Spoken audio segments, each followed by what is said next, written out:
RTL. Philippe Bouvard sur RTL, 4h, 4h30, les grosses têtes dans la nuit des temps. Mesdames, Mesdemoiselles, Messieurs, dans le cadre de nos après-midi récréatives, Radio-Télé Luxembourg vous propose Philippe Bouvard dans les grosses têtes.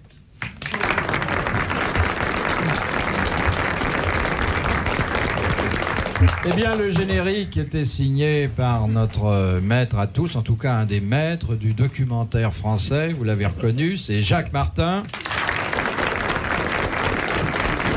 auquel nous devons un long, très long, trop long, disent certains, métrage sur les églises romanes. Les églises romanes dont j'ai eu l'heure de parler sur cette chaîne sont, je dois dire, dans l'architecture religieuse, des plus passionnantes. En effet, si l'on s'en réfère, et je ne voudrais pas remonter trop avant dans l'histoire, dès le IIIe siècle après JC, nous voyons apparaître les premières constructions. Le dos, en forme de crotte de mouche. Non, je ne vous referai pas la conférence sur les églises romanes. Mais je pourrais cependant à mon tour en parler, parce que l'église romane est en fait une série de joyaux dans lesquels la France n'est jamais qu'un support. Et dans l'église romane, normalement, lorsqu'on voit la tapisserie de Saint-Maclou, surtout, cette remarquable fresque, et il y a dans l'église romane quelque chose d'étonnant. Je ne parle pas de la Madeleine qui n'a ni nef, ni transept, ni bas-côté, comme vous ne l'ignorez pas.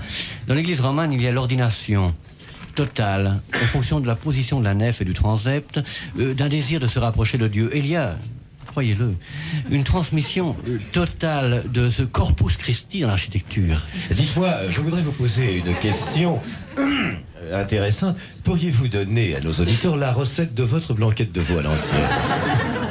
Alors, il faut quand même que je vous dise que le co-auteur de ce long métrage très inattendu sur les églises romanes est un spécialiste des histoires de fresques, et c'est Olivier de Kersauzon.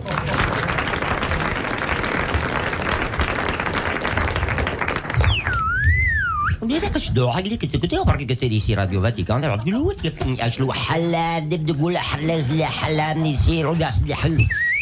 Ici Radio Luxembourg, coup d'œil sur le monde. Radio Luxembourg, coup d'œil sur le bourg. Vous êtes en direct avec les grosses têtes, hein, vous, Philippe? Le transistor déréglé, c'était Sim.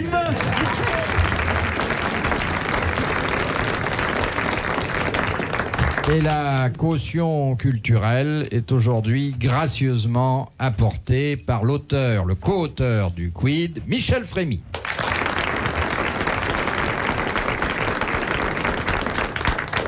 Première citation que nous soumet Madame Fluza de Cuffy dans le Cher. Qui a dit « Le pastis, c'est comme les seins d'une femme. 1, c'est pas assez, et 3, c'est trop. » René Fallet, Michel Audiard, un ivrogne. Marcel Pagnol. Non. Jean Giono. Quelqu'un qui était très ami avec Pagnol. Ah. Et qui est mort. Fernandel. Fernandel. Bonne réponse de Sim. C'est joli, hein. Le pastis, c'est comme les seins d'une femme. 1, c'est pas assez, et 3, c'est trop. Ouais, c'est un beau trait. Ah oui. De Monsieur Sebag, de Paris dans le 14e, qui a dit « Le vieil époux est comme un auteur dramatique. De moins en moins d'actes, de plus en plus de scènes. » Ah, c'est joli. Ça C'est un pourrait, auteur ça dramatique. pourrait être Guitry, mais c'est pas lui. Non, C'est un humoriste français? il n'est pas connu du tout comme humoriste. Hein. C'est un C'est- critique dramatique? Non, Un écrivain? c'était un écrivain assez solennel, académicien de son temps. Ah bon? Un peu politique, peut-être? Pas du tout. L'est-il mort il y a longtemps? Oh, il est ben mort il y a... Oh, vain Dieu! Quand l'est-il mort, l'académicien? Oh, Philippe! Il y a 30 ou 40 ans. Oh, la vache! Est-il mort âgé? Comment? Est-il mort vieux? Les académiciens meurent généralement vieux, comme Oui. on les élit pas avant 70 ans. Ben, oh, Philippe! Oui, oui, Père Jacques. Ben, Père je vois pas. Martin. Ben, attends, Kersauzon, te vois-tu? Hein? Vois-tu? Et Bouverbeau, Dieu, est-ce que vous pouvez nous dire s'il a tenu longtemps la charrue à l'académie? Quoi qu'il faisait comme roman? Il faisait dans l'agricole, dans le littéraire? Non, il faisait dans ce qu'on appelait à l'époque le roman psychologique. Oh, ouais, c'est Henri Bordeaux! C'est pas loin. Henri Bordeaux, Émile Toulouse. C'est un romancier, attends voir. Mais c'est un romancier paysan, mon Dieu. Mais ben Dieu non. Mais pourquoi on parle comme ça, alors? Il est pas paysan, On parle comme ça parce qu'on a essayé de parler comme ça, C'est hein. laissé entraîner, quoi. Voyou. Alors vas-y donc, dis-moi un peu ton mot, toi. Ben, je cherche. Eh ben cherche donc, nom de Dieu. Non, mais c'est Excusez-nous, pas madame, vous êtes facile. de la ville, non? Alors, il donnait pas dans le sillon grivois, alors. L'Académie française. Bah, y a pas que lui. André Ben- Théurier. Non. C'est dans le genre. André Torrent. Mais vous les savez tous par cœur. Un bateau. A-t-il beaucoup écrit? Oui. Il est devenu un auteur classique. Oh, classique, non. C'était un militaire. Non. Non, c'est un auteur, quoi, un romancier qu'on lit plus maintenant, hein. Il n'a Bah, jamais fait non. de politique. René Boilev. Non. Martial Tripou. Qui est, André Berluron. qui est Marcel Tripou? Vous pouvez me citer une œuvre de Marcel Tripou? Plusieurs. Souvenir d'une vache, Le retour à la nature. Comment aimer, Histoire d'un tilleul, Cœur croisé. Tu oublies Sobre mais bretonne. Oui. Prémets-le. Dont la première page est sublime. C'est pas Paul Bourget, mon Dieu. C'est Paul Bourget. Je l'avais mis sur la ligne avec Cœur croisé. Paul Bourget. Bah oui. Ah, Dieu, c'est pas n'importe qui. Hein. Non. J'allais dire Alfred Orly, mais j'ai pas tombé loin. Hein. T'es sur la bonne piste. C'est ben bon, Bourget. Ben, Oh, Bourget, c'est bon. Bourget, oui. Dites-moi, Olivier de Kersauzon, comment commence le Bretonne mais sobre? Vous C'est un vous souvenez très de la beau roman. première page? La première page. La jeune fille regarde la mer. Là-bas, les vagues, les unes après les autres, viennent changer la forme de l'horizon. Elle regarde vers la bouteille du Calvados. Son regard risque de se perdre dedans. Elle le regarde une fois, elle la regarde deux fois, la troisième fois, elle ne la regarde plus, elle l'a dans le bec. Elle le louche sur le goulot. Non, mais non, si la littérature vous intéresse pas, si. Excusez-moi. C'est le chapitre d'ailleurs intitulé Boulot, dodo, goulot. Et c'est comme ça que, en regardant par la fenêtre, que je vous relis ici, elle voit le bateau de son père au large dans la bouteille qu'elle boit. C'est sublime, non? Ah, c'est ça. C'est pas que de la littérature, c'est déjà de la photographie littéraire. Ah, oui. Ah, Marcel Brideau avait du talent. Hein. Exactement. ouais. Comment ça se fait que Marcel Brideau ne figure pas dans le quid, Madame Frémy? Ah, je me le demande. Parce que si la mère Frémy buvait moins, eh ben, elle mettrait des trucs plus mieux dans son quid. Il est vrai que vous m'en voulez, j'ai pas encore compris pourquoi. Mais parce que- qu'il figure pas dans les records. Alors Exactement. Ah, mais il fallait le dire. Non, je ne vais pas le dire. C'est à vous de faire des livres sérieux plutôt que de mettre des n'importe quoi. Et j'ai des noms dans vos corps à obsédés sexuels, il y a des noms qui ne sont pas dignes de la carotte d'or. je vous le jure. Vous pouvez le mettre dans le record d'endurance sur le plan du whisky. Je crois qu'il a établi un certain nombre de records. S'il n'y a plus de place du côté de la voile, Oh, monsieur Bouvard, je bois moins que vous ne dites du mal d'autrui. Les grosses têtes dans la nuit des temps sur RTL de 4h à 4h30. de Monsieur Nicolas Jec de Reims. Ah, le revoilà. Il Dans a un quel- nom d'avant-centre, ce garçon. Oui, mais Et voici Nicolas Jette qui remonte avec la balle au pied pour l'équipe de Reims. Qui s'approche, tombé Tibard, l'euro, Tidard, Nicolas Jacques qui reprend le ballon, qui s'approche des buts, la foule est en délire, on s'approche, ça y est, c'est parti, le ballon est retombé dans la zone des centrales, et revient de l'autre côté de la touche, c'est trop tard, Nicolas Jacques revient avec le ballon souriant, détendu, décontracté, bien que ce soit blessé à la gauche. Vous êtes l'entraîneur de Nicolas Jacques, comment ça passe-t-il? Nicolas Jacques a eu une saison très dure, je dois dire que son genou le fait encore mal, mais vous venez de voir sur le terrain, c'est un garçon qui a une très bonne accroche, et je dois dire que sa nouvelle paire de chaussures lui permet de continuer de tourner. Je reviens dans le gros reportage, Nicolas Jacques est approché dans le but, il s'apprête à shooter, il dérape, il saute, il tombe, la foule est en délire.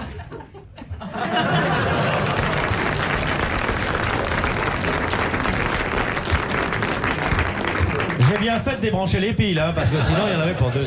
Je m'avise que je vous ai présenté Madame Frémy il y a déjà quelques heures et que vous ne lui avez pas encore fait le bébé. Je vais pas faire un bébé. Ah, je vais pas faire le. Pas faire un bébé à Madame Frémy, on va Pas faire le bébé. Mais enfin, Philippe. Alors faites le bébé à Madame Frémy. Qu'est-ce que vous voulez, un garçon ou une fille? Qu'est-ce que va dire Monsieur Frémy? Qu'est-ce que vous préférez, un garçon? Vous avez des enfants? J'ai des enfants. Combien? 3. 3 enfants. Ça ferait le quatrième. Vous en voulez un quatrième? Pas vraiment. Bah écoutez. Gloria in excelsis Deo.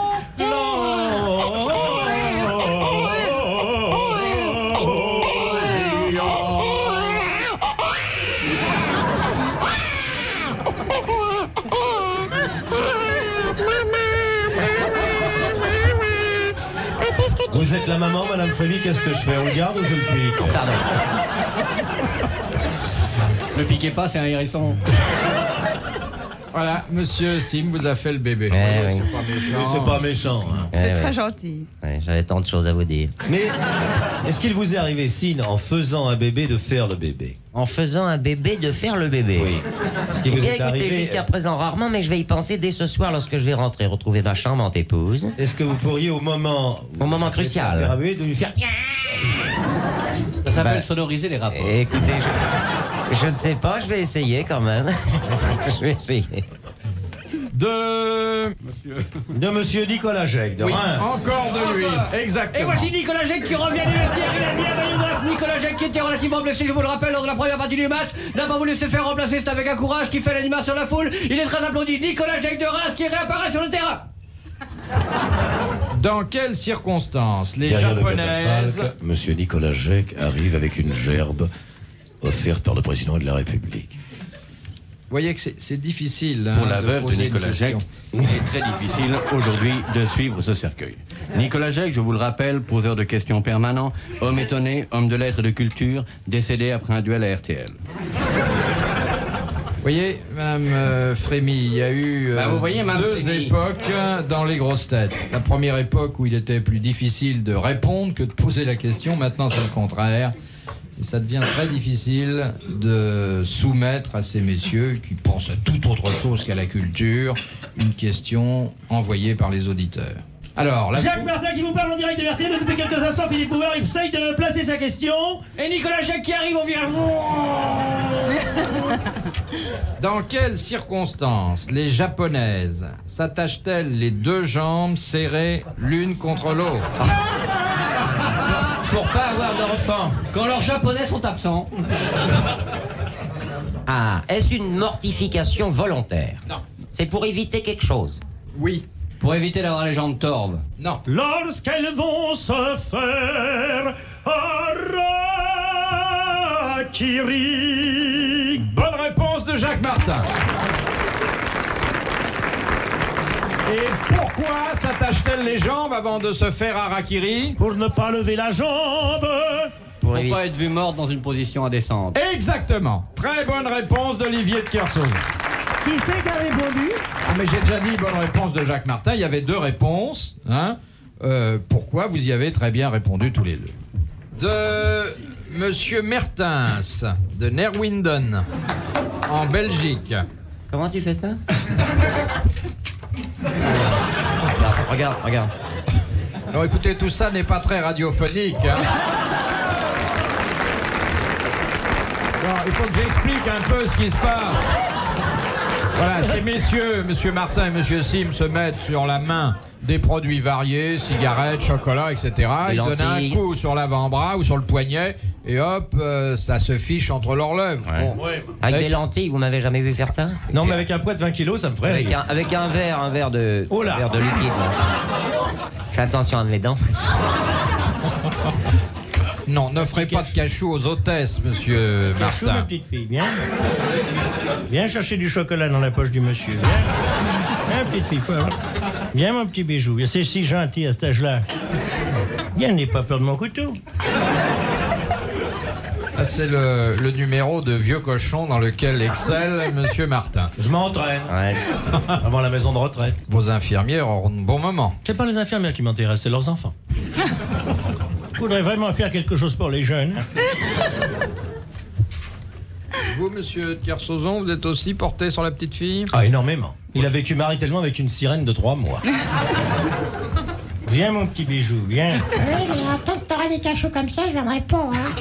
Viens, mon petit chou. Viens, on va jouer au petit chaperon rouge. Oh. Papa va se déguiser en loup et tu vas monter dans son lit. Oui, Hein?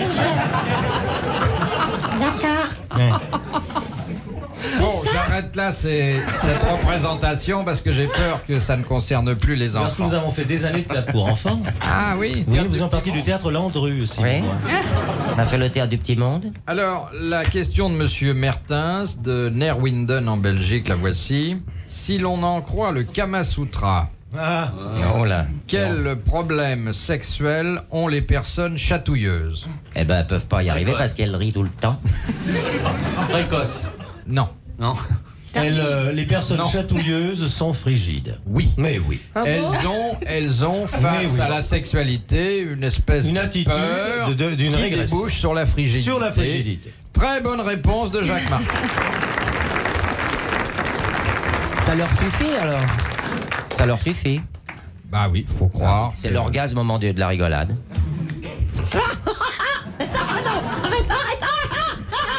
Ça y est.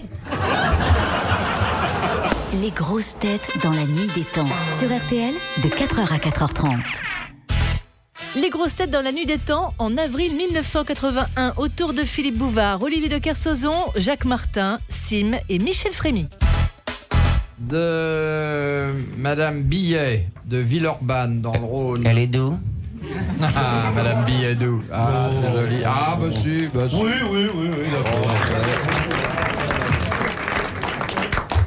Quel privilège possède l'URSS au sein de l'Assemblée générale de l'ONU qu'aucun autre pays ne possède? Ah.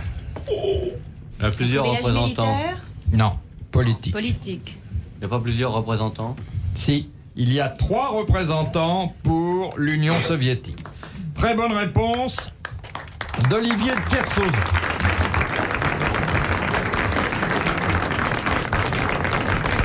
Alors que tous les autres pays n'ont qu'une voix, il y a le représentant de l'Union soviétique peut voter pour l'Ukraine et pour la Biélorussie. Pourquoi vous prenez Monsieur Sim dans vos bras, Monsieur de Kersauzon? Il y avoir un enfant. Il doit pas être très lourd, hein? C'est pas comme ça qu'on fait. De Monsieur Mahé de Paris dans le 12e. Les stations de métro, Quai de la Râpée et Louvre se différencient de toutes les autres stations. Par quel détail? Elles sont pas dans un tunnel. C'est gratuit. Elles sont au bord de la Seine. Non. Elles montent. Elles sont en dessous du niveau de la Seine. Non. On ne souffle pas dans la salle, hein? Ou alors uniquement dans ce sens-là. Et je dois dire que si elles se trouvent dans le même cas, c'est pour des motivations différentes. Elles sont sur la même ligne déjà. Est-ce qu'il y a une question d'eau? Non, ah bon, excusez-moi, je ne prends jamais le métro. Elles sont en sens unique. Parce que ma Rolls n'est pas pliable. Je ne vois pas du tout. Est-ce qu'il y a Le une métro, question c'est de quoi, Philippe? profondeur, Non. Ce sont les plus profondes. de taille? Les contrôleurs ont la rame. Il n'y a jamais de train. Alors, quai de la Râpée, que je vois bien, et la station Louvre. Le quai est pas à la hauteur du train. Non.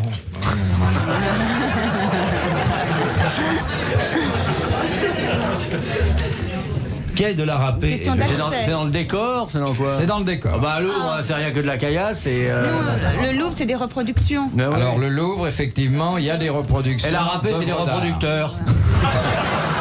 Alors, il y a des... Non, laissez Madame Michel Frémy délabyrinther davantage sa pensée. Alors donc, Louvre, station pas comme les autres, une espèce de petit musée métropolitain. Mais je ne suis jamais allée à la station Quai de la Râpée. Oh, vous devriez, c'est très agréable. Nous avons été en vacances il y a 15 jours avec les enfants. Quai de la Râpée, c'est absolument C'est de charmant. la Ah mais moi j'étais au camping Quai de la Râpée, c'est quelque chose, je m'excuse Mme Frémy.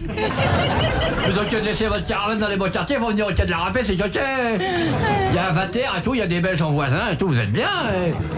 Est-ce que je pourrais vous fournir la bonne Monsieur réponse? Martin qui n'y va jamais, lui. Je n'ai jamais été Quai de la Râpée. Non, vous n'allez jamais dans le métro, moi j'y vais. Mais je vais comment? Je vais dans le métro. Ici, de temps en temps, je vais jeter des miettes, quoi. Est-ce que je pourrais interrompre votre conversation pour vous donner la bonne réponse? Oui. Est-ce que c'est pas là où il n'y a pas de publicité? Oui, ce sont les 2 stations où il n'y a pas de publicité. Très bonne réponse de Monsieur Sim.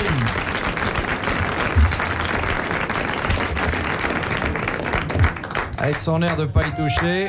Alors, Ça, vous aviez pas pu Monsieur voir. Sim, j'ai dit qu'il y avait 2 raisons différentes. Alors, si à Louvre, il n'y a pas de publicité, Ben, c'est parce que c'est pour pas faire du tort au musée. voilà, c'est parce que les œuvres d'art monopolisent toute la place disponible. Et si à Quai de la Râpée, il n'y a pas de publicité non plus, alors qu'il n'y a pas d'œuvre d'art... Parce qu'il n'y a pas la place. Parce qu'il n'y a pas la place. Très bonne réponse. Bravo. Très bonne réponse. Ah, bah, de temps en temps, il faut bien quand même. Monsieur Sim. De Madame Boucan. De Montreuil. Allez-y. Que peut-on apercevoir de la côte orientale de la Corse par temps pluvieux uniquement? De la rive? De la côte orientale de la Corse, mais seulement quand il pleut. L'Algérie. Non. La Sicile. Un nuage. L'Italie. Un bateau. La marée Une rouge. île. Oui. Les Baléares. Hélène. Les Seychelles. Non, Non, les Seychelles, non. Alors là. Elle a dit Sainte-Hélène. La Sardaigne. On a dit la Sardaigne, mais. C'est pas les Baléares? Non, Sainte-Hélène. Les sanguinaires. Faut de bons yeux. Oui. Mais je vois ce que vous voulez dire. Non, c'est... L'île d'Elbe. L'île d'Elbe, c'est ça qu'elle voulait dire. Bonne réponse. Retrouvez les grosses têtes dans la nuit des temps à tout moment sur RTL.fr.